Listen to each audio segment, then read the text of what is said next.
might be live. Who could say? Hopefully someone out in the audience who's paying attention to these So I think that we need to have an argument about Starlink. things. Okay. So why don't we get into the episode really quickly? And Okay. then whatever time we have left, we can answer questions and we can have a calm and rational and balanced conversation about Starlink. Okay. Because I think people want to know what we think, It's true. and we It's have true. They thoughts. do. We do. We probably have very similar thoughts, but still, it'll be fun to sort of figure out where they are on the margins. Yes. All right, I can say hi to Andy Cowley, Astro, YYZ, Ben Kalo, Christian Barrett, Christopher Senti, Frank Tippin, Harry M, Helg Bjorkog, James Aberson, Janelle Duncan, Joanne Miz, John Seffield, Kylie Cerna, Linda Sedik, Nancy Graziano, Nichols of the Yard, Paranor, PsychoCat749, Richard Hayes, S. Wolberg, Susie Murph, and Thomas Traniker. Hey, everybody. Welcome to this 532th episde of Astronomy Cast. Did you say 532th. Yeah. Okay. Oh dear. Is that someone running some kind of lawn implement right outside your window? Let me lean over and try and figure out what the hell it is and if I can ask them to stop. That is so funny. So much for getting right into it then. The neighbor's kid is leaf blowing right outside my window. Do you want me to run down and ask them to please delay 1 hour? Yeah. Okay. Yes. Yeah, that sounds like a good one. For anyone who wants, I just posted a new QA on my channel, and it's mostly about Starlink. So I actually recorded 2 question shows, and the first one was more generic, and then I recorded a second one, and that was after all the Starlink questions had popped in, and we decided to run that one first. So it's kind of weird, but I enjoyed it. There was a lot of haters, and so if you enjoy seeing Fraser respond to the haters, I think you'll enjoy this episode of my question show. Yeah, leaf blowers are the worst. That's my life. Like, same thing for me here in Canada. My life is leaf blowers and lawnmowers and children shrieking in various backyards. So on the one hand, we get the sunlight. We get sun till much later. It's very bright. At the same time, it gets very noisy here. So anyway. So for people who are wondering how I got a chance to say hello to everybody, that's because you just have to say hello to me.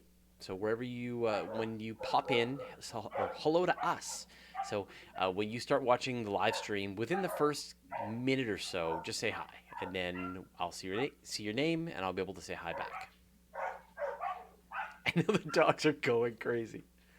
That is so funny. Rich Wilson says that Pamela should train her dogs to steal and destroy leaf blowers. That's good. Yeah, Paranor is saying snowblowers. Yeah, we don't get snowblowers on this side of Canada. I have one neighbor who bought himself a snowblower, and dutifully, every time we get like a little bit of snow, he's out removing all the snow from all of our sidewalks, which is really great. It doesn't come up that much. I'm happy to shovel it. We don't get a lot of snow in Western Canada. It's the folks in Eastern Canada who have a lot of snow. What else is happening? Hit me up with a question if you want while we wait for Pamela. I'm happy to tackle something. I hear her returning, though. There we go. Never mind. All right. I realized I left my mic on for maximum enjoyment. Yeah, we heard that. We didn't hear the pummeling and the yelling that must have happened. It was mostly the dogs barked, got his attention, and I begged. Yeah, that's awesome. And ran up and down the stairs. Okay, well, I'll be doing all the talking in the beginning. So, all right, let me know when you are ready. Okay, I just realized I forgot to open Audacity. I also forgot to open Audacity, so you're not alone. Okay. Ready? I'm trying to figure out where it just opened the window. There it is. Okay. Now I'm ready. All right, here we go. Pressing record. It's recording. I have also pressed record. It is also recording. Astronomy Cast, episode 532, Modern Astronomy of Australia. Welcome to Astronomy Cast, our weekly facts-based journey through the cosmos, where we help you understand not only what we know, but how we know what we know. I'm Fraser, Cain, publisher of Universe Today. With me, as always, Dr. Pamela Gay, a senior scientist for the Planetary Science Institute and the director of CosmoQuest. Hey, Pamela, how you doing? I'm doing well. How are you doing? Great. How is the mapping of Bennu? Oh my gosh. Bennu, the asteroid, it's rocks, on boulders with more rocks. And while it's super tedious because, oh my God, there's so many rocks. I've started doing spot checks of the data, just like randomly selecting images out of the database. And right now the data all looks good. I mean, there's like a couple of people that found interesting ways to not quite do it right, but it's like maybe one person per set of 9 images. It's amazing. The science looks great, but we need more help. Right, because there's so many rocks. Yeah, we anticipated each image would take maybe 3 minutes to do, tops. And it's like taking anywhere from 10 minutes to half an hour per image because there's so many rocks. Yeah. So everyone out there listening, please go to bennu.cosmoquest.org. And we've already had people turn up 2 really interesting scientific things that the science team is looking at. Oh, wow. And that's so, really cool. Yeah. So if you want, and again, right, this is why CosmoQuest exists. Is that we know that people listening to this podcast, to Astronomy Cast and everything that we do, you love science, and some of you are scientists, but most of you have got some other career, but you've always wanted to be involved in science. And the whole purpose of CosmoQuest is to say, hey, you're a smart person. You can tell what a rock looks like, and the scientists need your help. And you will be able to contribute your time and energy, and you will be able to help make scientific discoveries. And in this case, we're figuring out the landing spot and where we're going to pull a sample from an asteroid in the solar system. So please, this is it. This is the chance. This is what it's all about. So come down, come join us and categorize rocks, because that's by the way, that's what science is it's drawing. Yeah, exactly. But so we have until July 10th to get 15 different people to mark each of 4,500 images. And each of which has dozens of rocks in it. No, has hundreds of rocks in it. And after July 10th, the science team is going to pick, using your data, the best possible places to do follow-up imagery on and use for site selection for that landing. All right. So help us out. So bennu.cosmoquest.org. Perfect. See you there. Come join us. Last week, we talked about how well the indigenous Australians followed the night sky. Well, it turns out Australia is still an amazing place for astronomy. There are so many powerful observatories in Australia, and even more in the works. And I'm going to make Pamela break one of her rules today, which is that she doesn't talk about future observatories and missions. I'm going to make her talk about one because it's so cool. And this one I'm okay with because it's not going to blow up on launch. Right. Yes. So neither will James Webb. James Webb is going to make it to space, and it's going to deliver amazing science. I guarantee it. See, SKA has no chance of blowing up. That's true. All right, well, let's get into it. So give us a sort of a map of the modern astronomy that's happening in Australia, and why it's actually, before we do that, why is Australia a good place for astronomy? Well, first of all, it's not very habitated, and second of all, it has like nice high plateaus, nice large deserts. So it's this perfect combination. In Canada, you don't have that many humans. You tend to congregate on your coasts and in random places along your southern border. But the vast middle of Canada is like grizzly bears and mining settlements. Yeah, grizzly bears hate telescopes. But you don't really build telescopes in Canada because you don't have the right conditions. You don't have dryness. You don't have, well, you have altitude. You just don't have dry altitude. No, we have You guys, wet. yeah, Yeah. you do wet really well. Now, with Australia, you have the outback, which is arid. You have these amazing plateaus, you have mountain ranges. And on top of that, you don't have a large population. And this combination means Australia is dark, dark, dark, dark, dark. Yeah. And so, where else would you put telescopes? It also just has this long history of, well, when they first settled there, they needed to like figure out when they were.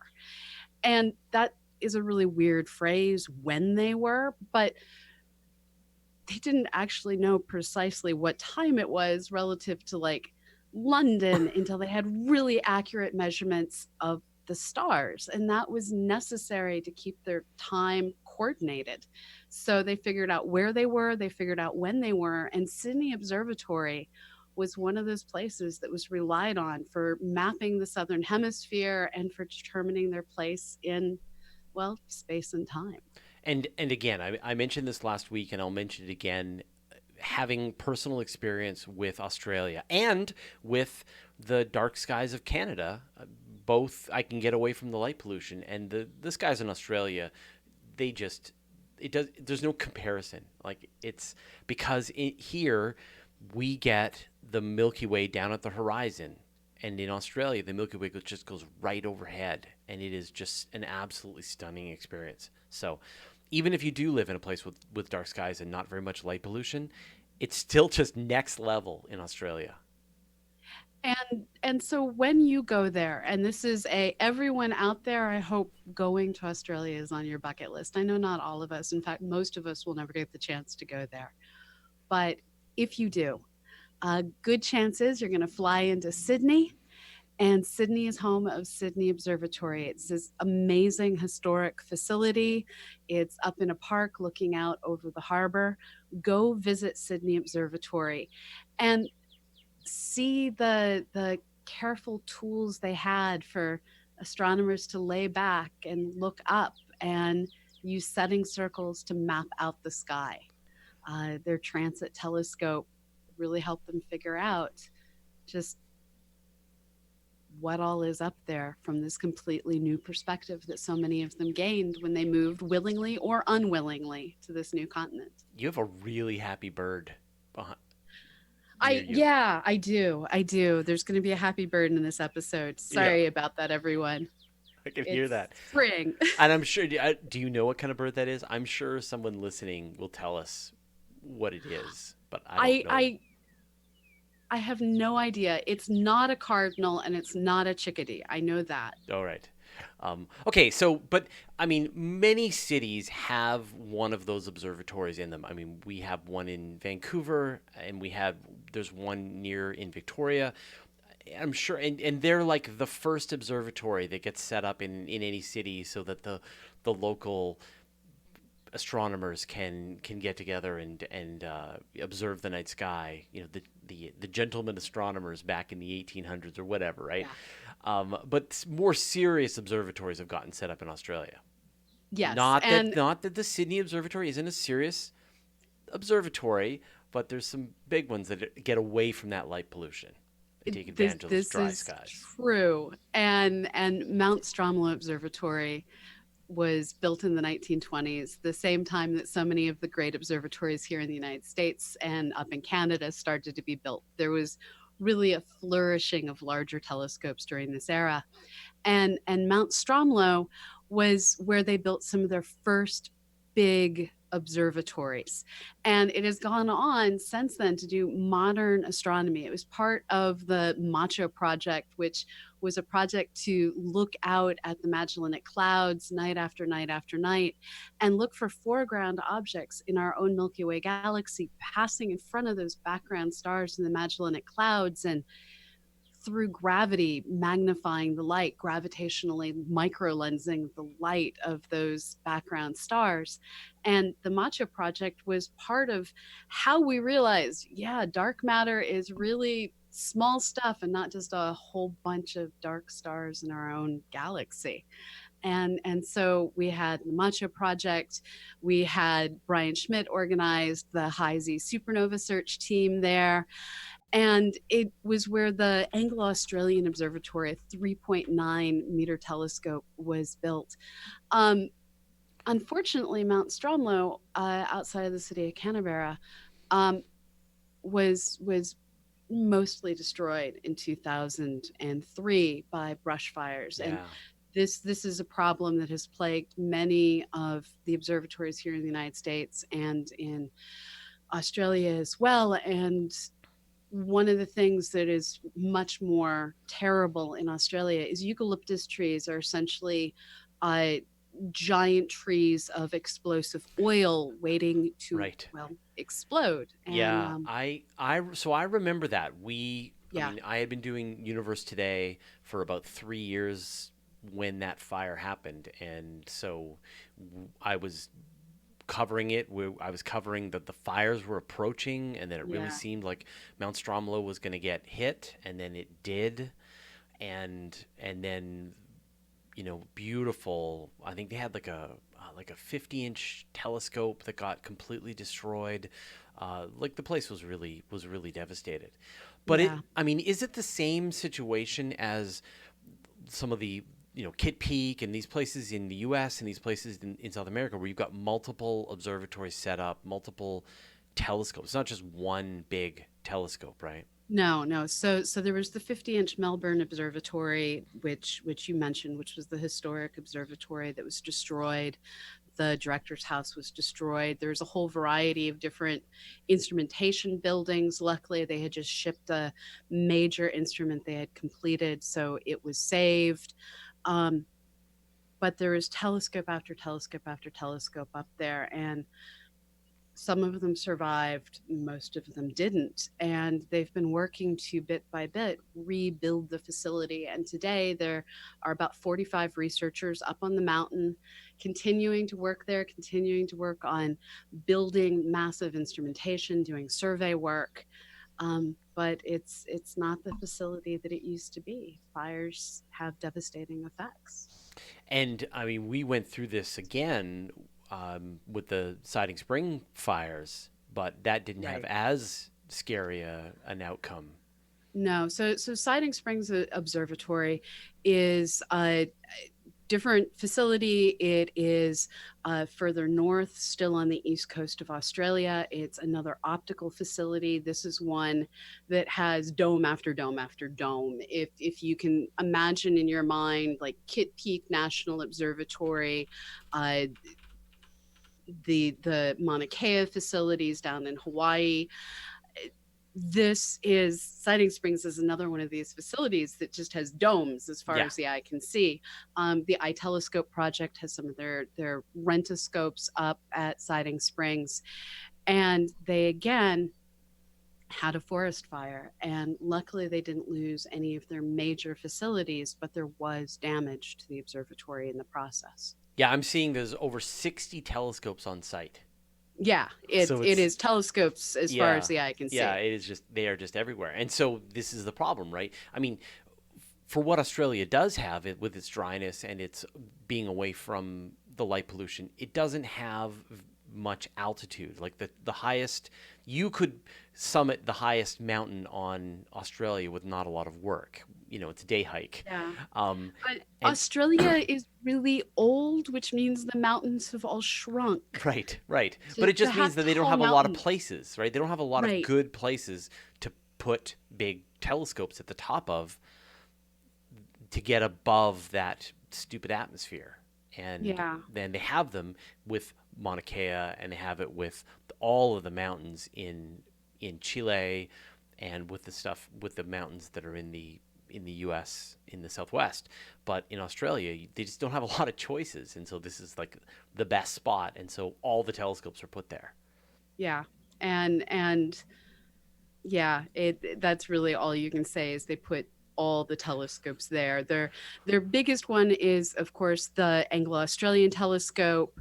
Uh, it's one of those classic multimeter telescopes. Uh, but they also have a bunch of small, cooler facilities. So they have one of the Las Cumbres Observatory, part of the Global Telescope Network, a 2-meter Rishi Chrétien.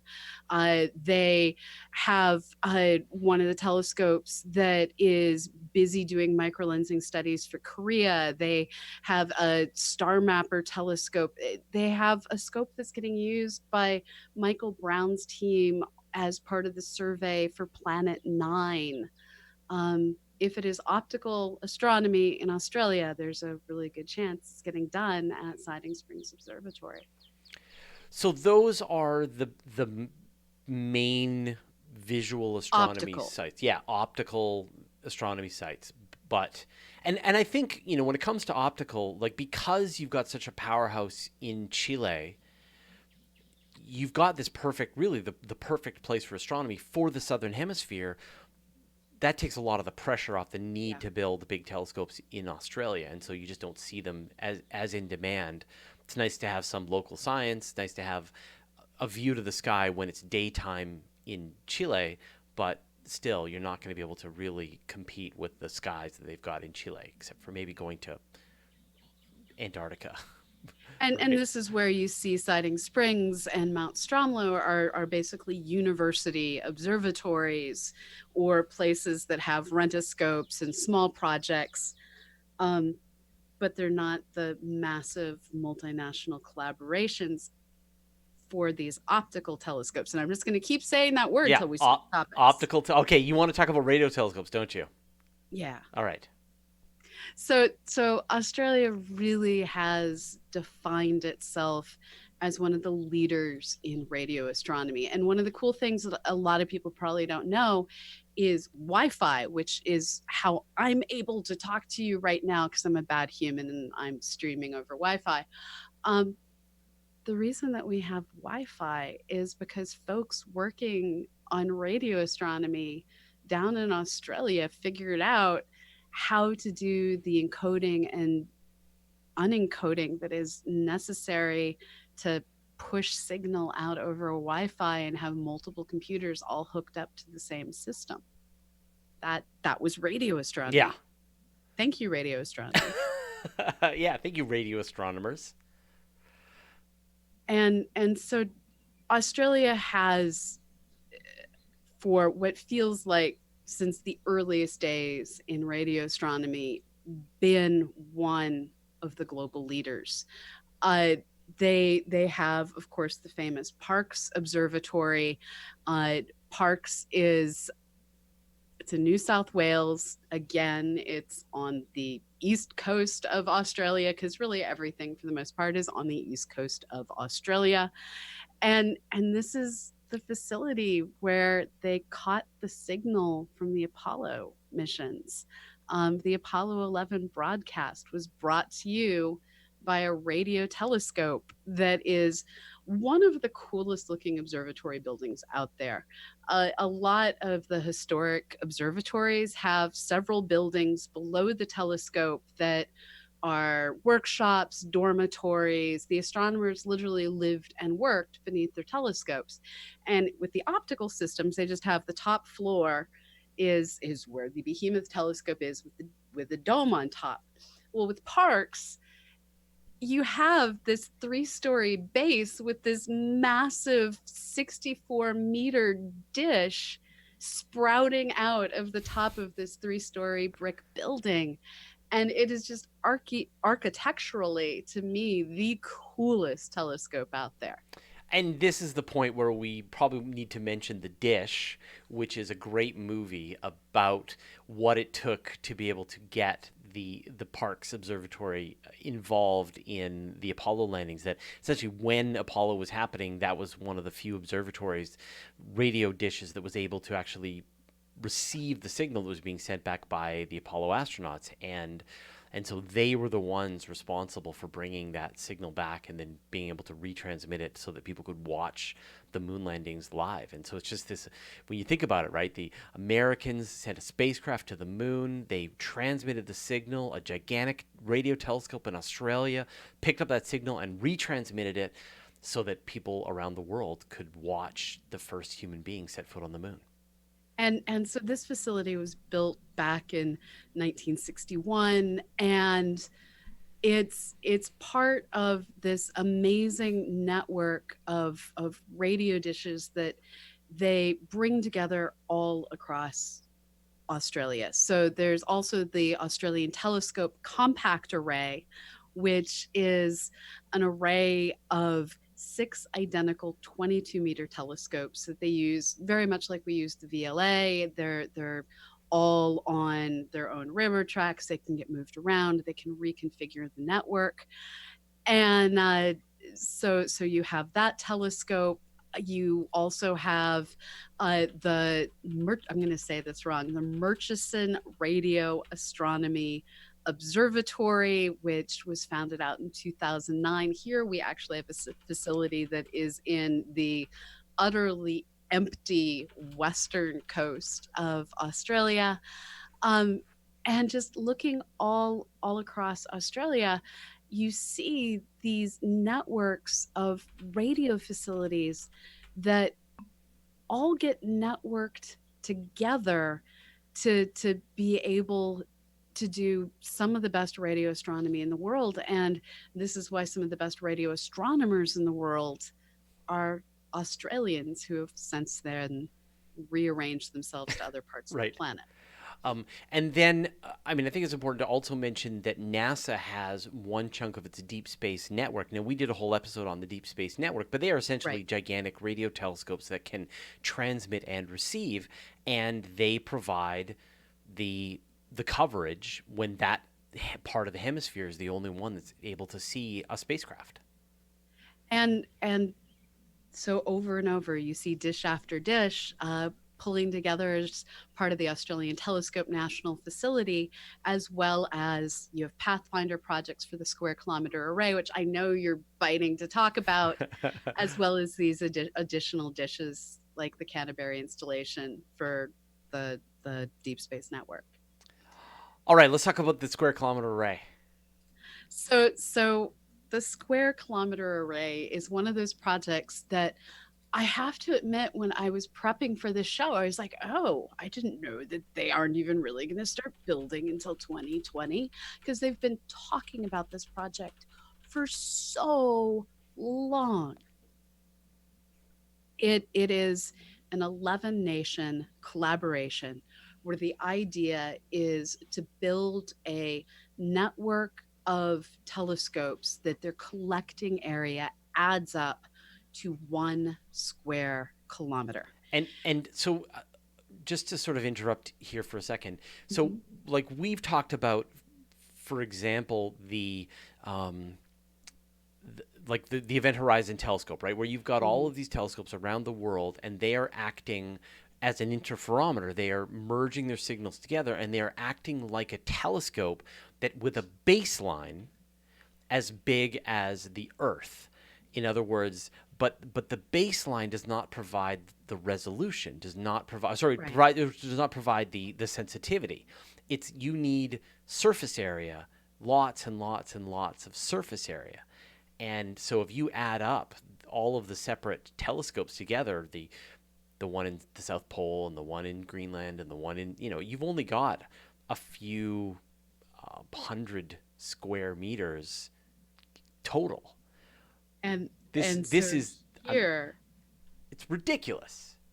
And originally, there were a bunch of different places that proposed to get it. China was one of the ones that proposed as well because they have vast high deserts. And this is a project that started back in 1991, and I remember hearing dribs and drabs about it when I worked in radio astronomy at Haystack, and they were talking about actively building the LOFAR project, which is another big array. And then in 2000, they started the official collaboration with the memorandums of understanding, and there was the competition for site selection. And we were supposed to hear early in 2012 exactly where the array was going to go. And I have some friends that were on the selection committee, and they're just like, oh my God, this is a story that no one can ever know. And oh my God. And there was head shaking and there was hints. And the announcement didn't come out when it was supposed to. It wasn't at the meeting it was supposed to be at. And everyone was just like, what is going on? And since then we've started to find out some of what was going on, and it was politics. It always comes down to politics. And the issue was South Africa was one of the major competitors. They had built the Meerkat telescope array. It was functional. It was doing good science. They were investing vast resources in developing astronomy in South Africa, and they were building collaborations across Southern Africa, multiple nations, where they were looking to develop their continent by developing their science and building this infrastructure multinationally. And they had this great proposal. But they were a new kid on the block. They didn't have that 200 years, that 100-year long record of building observatory after observatory after observatory. And human beings are biased. We like what's familiar. Human beings are racist, which sucks. And Australia had put in a really damn good proposal, but not as good as South Africa. But Australia had that track record. Right. They know how to build radio telescopes and run them. They know how to build. And they had a Pathfinder too. Their proposal was not as good as South Africa's, though. And so there was this quandary, and there was yelling and arguing. And the decision was made to divide the child. Yeah. And they actually cut the baby. They cut the baby in half. Yeah. And the thing about the square kilometer array is it's meant to work across a variety of radio frequencies. And what they're now doing is they're building some of the telescopes for some of the frequencies, or rather all of the telescopes for some of the frequencies in Australia. And they're not spanning Australia and New Zealand, which was the original proposal. It looks like now, while New Zealand is still a partner in the square kilometer array, when you go on your tour of Tolkien sites, there will not be telescopes to visit that are part of the square kilometer array. It's going to be restricted to Australia. And the other half of the child is going to Southern Africa, which is another show, maybe forthcoming. So now we are looking that Murchison radio astronomy observatory that I mentioned is where the square kilometer array Pathfinder mission, or I guess radio array, was built. Noisy astronomer Nicole Gallucci, a friend of our projects, she actually worked on that with her dissertation, which is part of why I was like, this stuff should be more advanced by now. Because she was involved? It's been enough years. They picked in 2012. So in May of 2012, they announced they were dividing the baby. And they started working on how are we going to build this. They started marking out the radio quiet zone. They started mapping out the locations. And as they're working on it, they're hoping to start building in the coming couple of years. Yeah, like we are expecting the first phases of the square kilometer array to start coming online by the end of the 2020s. Yeah. So, but I just want to we're kind of running out of time, but I want to give like one really interesting thing, which is people always said like, oh, we've been broadcasting all of these signals into space, but of course, and our aliens listening to us. And the reality is that the aliens, the signals over large volumes of space, they drop down to barely perceptible beyond any reasonable distance. Yeah. Well, it turns out the square kilometer array, when it is operational, would be able to detect Earth out to a distance of, I think, like 100 light years. Yeah. And so so the it square could kilometer detect. array, Yeah. they're planning to use some of the time to listen Yeah. for other civilizations. And they're going to do like tests of general relativity that are more fine grained than anything we've ever done. They're going to measure hydrogen gas out in billions of galaxies. We are going to have maps of the large scale structure of the universe that make Sloan Digital Sky Survey look sad and small, because radio astronomy just gives you this ability that you don't have anywhere else. So stay tuned. The the Large Hadron Collider, the fusion experiment in Europe, these monster things, the James Webb Space Telescope, this is on the same class as those big international collaborations, and should provide a level of science, push our understanding of the universe out so much farther. I cannot wait for this thing to come online. The way to think of this is, as James Webb is to Hubble, the frequencies are different, wavelengths are different, but the size is the big thing. As James Webb is to Hubble, square kilometer array is to ALMA. So if you're like, oh my God, ALMA, well, just you wait. Just you wait. All right, on that note, we're going to wrap things up. Do you have any names for us this week? I do. I have so many names, and I'm so glad I have so many names. I am going to read some more of our Patreon patrons. Thank you so much, all of you, for what you do that allow us to do this show. So this week, I want to thank, oh man, I have to scroll to the correct page. Hold on. Tyrone Fong, Brian Kilby, Joe Wilkinson, Margot Robinson, Chad Colopy. Chad, I'm sorry. Chad, we love you. Dustin Roof, Omar Del Riviero, J. Alex Anderson, Mark Stephen Rasnake, Jeremy Kerwin, Holly Meyer, William Lauer, wordorigins.org, Gregory W. Joyner, Jordan Geldart, Brett Peterman, Brian Curry, and Arctic Fox, who has a super cute logo. Thank you, Arctic Fox. All right, thanks, Pamela. We'll see you next week. See you next week.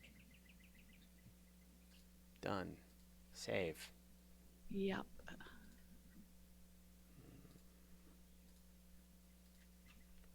Bird is still going. I know. So I hadn't been using my mountain bike that much because I bought my mountain bike for snow because I live in a floodplain. You bought a mountain bike for snow? Mm-hmm. Does it have like those big fat tires? Yeah. Cool. Yeah. Okay. I have one of the like super, like you look at it and like that frame is big. Yeah. It's for snow. Anyways, not that much snow this year, and I've been working my everything off trying to keep everything going around here with less staff. So that bike hasn't been ridden. I've been using my commuter bike to run downtown and run errands. And I have it up on hooks on our patio. And last week I was making coffee and this cardinal kept zipping past the window. And I looked to see where the cardinal was going. And the cardinal has built a nest in the back sprocket of my rear tire. and is raising a baby bird. So I get to watch a baby bird grow up while I make coffee and otherwise find excuses to look out that window at a crazy angle. Oh, that's And amazing. when it's all done, I'm going to take that bike to the bike shop and say, I am sorry, please clean this. But it's kind of awesome to watch this Right. So, small but it's being grow put up. to work right now. Oh yeah. Oh yeah. It's doing a good job. Yes. All right. So, what do you think? Let's talk about Starlink, and maybe people can jump in if they have any specific questions. Oh, now you're. Don't make me laugh. Yeah, yeah. I know you're coughing. So, have you had a chance to see Starlink yet? I have. No. Okay, you have. Yeah. How did it look? I've been like Yeah. So stalking it on the internet. yeah. So I guess about 2 days after the launch had actually happened, I went outside and looked at followed some of the predictions, and the first prediction was really low on the horizon. And so at the appointed time, at exactly the point that it was hitting its maximum altitude, I looked and I couldn't see anything. So then I pulled out the binoculars and I was able to see just some really faint dots in the binoculars at the appointed time, but that was like around maybe 9:30, 10 o'clock here in Canada. And then 90 minutes And how later, high above the horizon? not high. They were maybe, they probably didn't Mist get or above two? about 20 degrees. Okay. So they were pretty low to the horizon. And then I waited for the next pass because we were getting them literally every 90 minutes. Like they were just going over and over and over. So 90 minutes later, it was a 90-degree pass. It went literally right over the zenith. It was really dark. It was just before midnight, and I saw four stars that Yeah. went up overhead. And so if you looked at it, it looked like four stars moving in a little train. They were very bright. They weren't as bright as the International Space Station, but they looked like maybe second or third magnitude to me. So that was pretty bright. But all the others, you couldn't see them. You could see this faint haze around these four bright stars. So I took my binoculars and you could peer at where they were, and then you could see all of them. So maybe 25, but I would say magnitude 6 or 7, right? Yeah. So pretty faint. So the problem is I can't really provide anyone with any useful information. They are either the brightest satellites in the sky, or except for the International Space Station, or even in dark skies, you won't be able to see them. That is what I'm here to report. So they have the capability to do both. Now, Carla saw them the next night. What did you see? You saw them flash, right? Yeah. You saw them flare. Very dim, and then they would hit a certain point and flare. Okay, so Carla went out the next night and she saw them head over, and you couldn't really see them, like just this faint haze where the train was. But then they hit a certain point in the sky, and each one flashed almost like an iridium flare, and then they were gone again. So it feels like, depending on what the geometry was, they were each one had their solar panel aligned, and they were hitting the sunlight at the exact same moment. So it looks like I am going to have a whole bunch of passes. And the problem that I'm running into is I live in the part of the US that is currently getting hit by tornadoes on a Right. regular basis. So we've only had to hide in our basement twice. Um, but you can't really see satellites through thunderstorms. Right. Yeah. The lightning is more of a problem than the thunder. Yeah. So I've been watching a lot of the astrophotographers who are out there doing all sky photography to be able to see how they compare with other objects. And it looks like, depending on where they are in their pass, they really range from about seventh magnitude, which is at the edge of what you can see in a dark site with your eyeballs, to first or second magnitude. And there are definitely four are consistently reported as being significantly brighter than the Yeah. others. Yeah. I don't know why. I just Yeah. know that No, that's weird that four of them, they should be identical. They all rolled out together. They should be all identical, but I wonder if four of them are different. And there's a few that are also reported to be misbehaving. And what I also don't know is if the misbehaving ones are also the brighter ones. Yeah. Now, the thing that we're dealing with right now is there's currently a train of these suckers because they have ion drives, Hall effect drives, and these are really super effective but slow acting drives.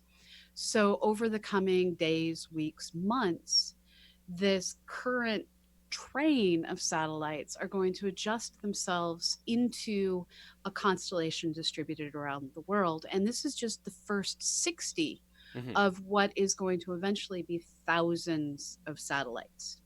Yep.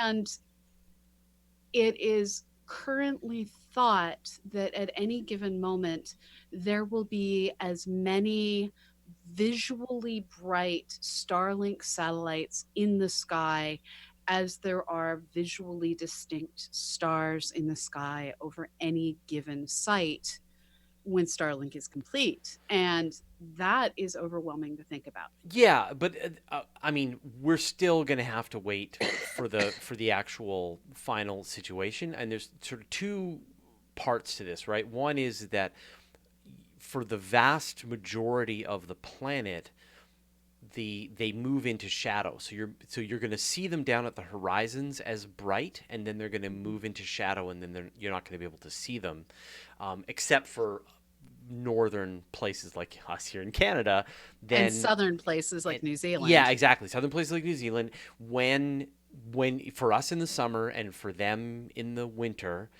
or in their summer. I forget how they're In doing their it. summer, In their summer, you're yeah. So always summer for the yeah, person. yeah. So we get essentially the sun is peeking over the top of the atmosphere, and it's illuminating these satellites for their entire pass, and so we get beautiful International Space Station passes because it is going through it's illuminated the entire time. And so the thinking is that we're going to get full illumination for these things for the whole time that they're there. And if that's the case, then we're going to have potentially dozens in the sky at all times. You'll just see it. There will be a grid of these satellites overhead. And so then it becomes what problem is Starlink solving? Is there another method to solve this problem? And there was a really good, oh my God, long Twitter thread last night by From Philip Phil. Metzer. Yeah, I know. I read that too. It was something. Yeah. And one of the things that he points out is we are very quickly reaching the point where the amount of information that we're trying to share and transport around the planet can't be carried by the fiber optics that we've laid across the oceans, and laying more fiber optics is not going to stay the solution. Yeah. And ideally what you want is massive geosynchronous satellites that are capable of transmitting a large enough number of transmissions back and forth that we can all just connect to the geosynchronous satellite that's overhead and be happy with our connection. Except the ping times suck. The ping time sucks. Yeah. But the other thing that is currently a problem is the size dish that is needed. You're looking at a several 100-meter dish, and we don't currently have the ground-based resources to build the space-based network of massive geosynchronous antenna. Yeah. This is the kind of stuff that Arthur C. Clarke talked about in his books, and it really requires you to capture a near-Earth object and mine it for the materials that you use to build the antenna, and we're not there yet. Yeah. So we're at this intermediate point where we can't build the ultimate solution, which is these massive geosynchronous antennae. Yeah. We are maxing out our capacity with fiber optic. And the only other solution is to have so many tiny antenna very close to the Earth, so this is low Earth orbit, that you always have multiple above you, because since they're in low Earth orbit, they're zipping past. Yeah. And at any given moment, you can keep a specific satellite for about 3 minutes at most. And then you need a new satellite to connect to for your uplink, downlink. Yeah. And I mean, we space nerds are so excited by the era of reusable rocketry, the the all of the new missions that are going up, all of the exploration, all of the ways that we're going to potentially be able to exploit the resources of the solar system, ideally to prevent the destruction of the environment here on Earth. And yet this is going to be the price. So if a 1 meter satellite is causing you nervousness and making you feel sad about the future of the sky, just you wait for an O'Neill cylinder. Right? So, that is lazily floating overhead, fully illuminated, and it is kilometers across. And so I don't know if Elon Musk will remember this, but I'll remember this. I got to have dinner with him at a conference a number of years ago. And one of the things that I realized talking to him is, like many Silicon Valley rich people, you don't have to be a billionaire, but I've seen this particular personality trait in several of my friends that are in that movers and shakers part of the international computer science community, which is largely centered out of San Francisco. They have this, I know the solution. And if people would just listen to me and implement just the let me do it. Just do the thing. Yeah. Everyone will be happier. And Elon Musk is one of these people that he sees the information problem coming and he's like, expletive it. Someone needs to just build the thing that'll eventually be commercially viable, but you have to build it with your own money first. Yeah. Solve the internet problem before it actually becomes a problem. Get internet into the parts that don't have it yet. And then 50 years from now, we'll build the giant 400 meter antennae. Yeah, like let's just consider the situation that we find ourselves in, right? Which is that right now, 3 billion people can't access the internet. Right. So 4 billion people get to access the internet and 3 billion people don't. Now, I think most people can agree that not being able to access the internet is a bad thing, and that if there is almost no way of bettering your life and bettering your economic situation. You can find out market prices if you're a farmer. You can communicate with your friends and family around the world. You can do banking. There's all, forget about social media and all the stuff that drag your brain down. There's all these good reasons to be connected to the internet.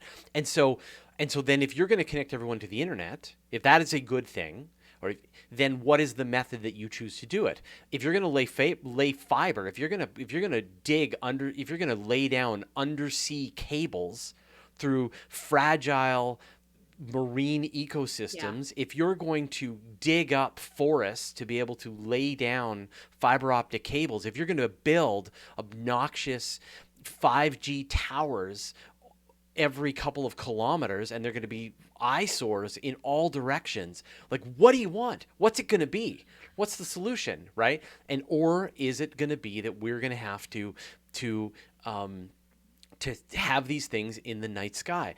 And in the conversation that I had with Elon Musk on Twitter, I don't know if you saw this, we got into it, and I just said if this does connect humanity to the internet at an affordable cost, then that is a price that I personally would be willing to pay, right? And everyone's like, well, thanks for speaking up for all of humanity, Fraser. I'm like, no, me. If I had to vote, and the vote was, if everybody gets to connect to the internet, then my vote is yes, build these satellite constellations that will make science more difficult. And one of the points that I saw someone make on Twitter, because that's where we live, was there are a lot of astronomers who think that we should completely disregard the beliefs, emotions, cultural values of the indigenous Hawaiian. Hawaii. Yeah. Who don't want to build the 30-meter telescope on Mauna Kea. And they're like, F this noise. Who cares? We need to do the science. Right. And those exact same astronomers are now like, we can't let 3 billion people on the planet have access to high-speed internet because it affects our view of the sky. Yeah. And yeah, it's going to make everything we do a whole lot harder, but we have software to solve these problems. Yes, it means there's going to be kids that go outside and look up and they learn the constellations while watching a swarm of satellites. Right. Yeah. But like even that, right? Like again, if you could defeat light pollution, would you take a grid of satellites over lights shining upwards from cities in a heartbeat? Yeah. Right? And when you're taking photographs with a telescope or with your camera, what is the unexpected thing that goes through your images more often than satellites? Meteorites. Airplanes. Oh, for me it was always meteorites, Really? but I was in a no-fly zone.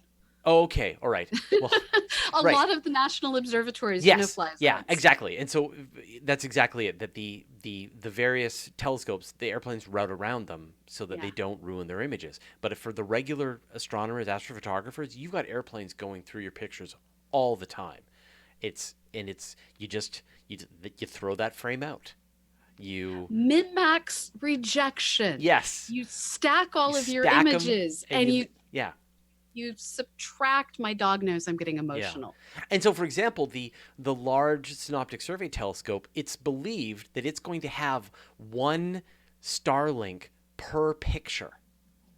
Yeah, that's right? horrifying. It's going to have one Starlink going through every single frame that it takes. At the same time, I'm sure if you talk to the LSST people and you say, have you been thinking about what you're going to do about satellites? They're like, oh yes, we're aware that satellites pass through our images. There are right now 20,000 operational satellites, pieces of space junk, dead satellites.